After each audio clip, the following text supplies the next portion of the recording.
ಗಂಗಾ ನದಿ ಭಾರತದ ಹೃದಯದಲ್ಲಿ ಹರಿಯುವ ಪವಿತ್ರ ನದಿಯಾಗಿದೆ. ಇದರ ಮೂಲ ಹಿಮಾಲಯದಲ್ಲಿನ ಗಂಗೋತ್ರಿಯಲ್ಲಿದೆ. ಇಲ್ಲಿ ಹಿಮವರ್ಷಣೆಯಿಂದ ಹುಟ್ಟಿಕೊಂಡ ನೀರು ಶುದ್ಧ ಮತ್ತು ಪವಿತ್ರವಾಗಿದೆ.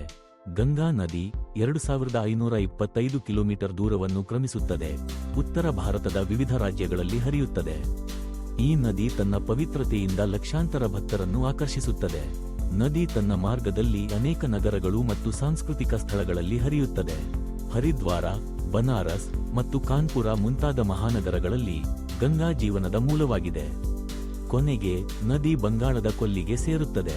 ಈ ಸಮುದ್ರದಲ್ಲಿ ಸೇರುವ ಮೂಲಕ ಗಂಗಾ ತನ್ನ ದಾರಿಯಲ್ಲಿ ಸಾಗಿದ ಎಲ್ಲಾ ಜೀವಗಳಿಗೆ ಜೀವಂತಿಕೆ ನೀಡುತ್ತದೆ. ಗಂಗಾ ನದಿ ಕೇವಲ ನದಿಯ ನೀರಿನ ಹರಿವಲ್ಲ, ಇದು ಭಾರತೀಯ ಸಂಸ್ಕೃತಿಯ ಜೀವಂತ ಪ್ರತೀಕವಾಗಿದೆ.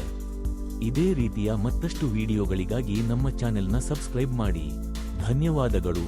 ಅದ್ವಾ ದ ಪಾತ್.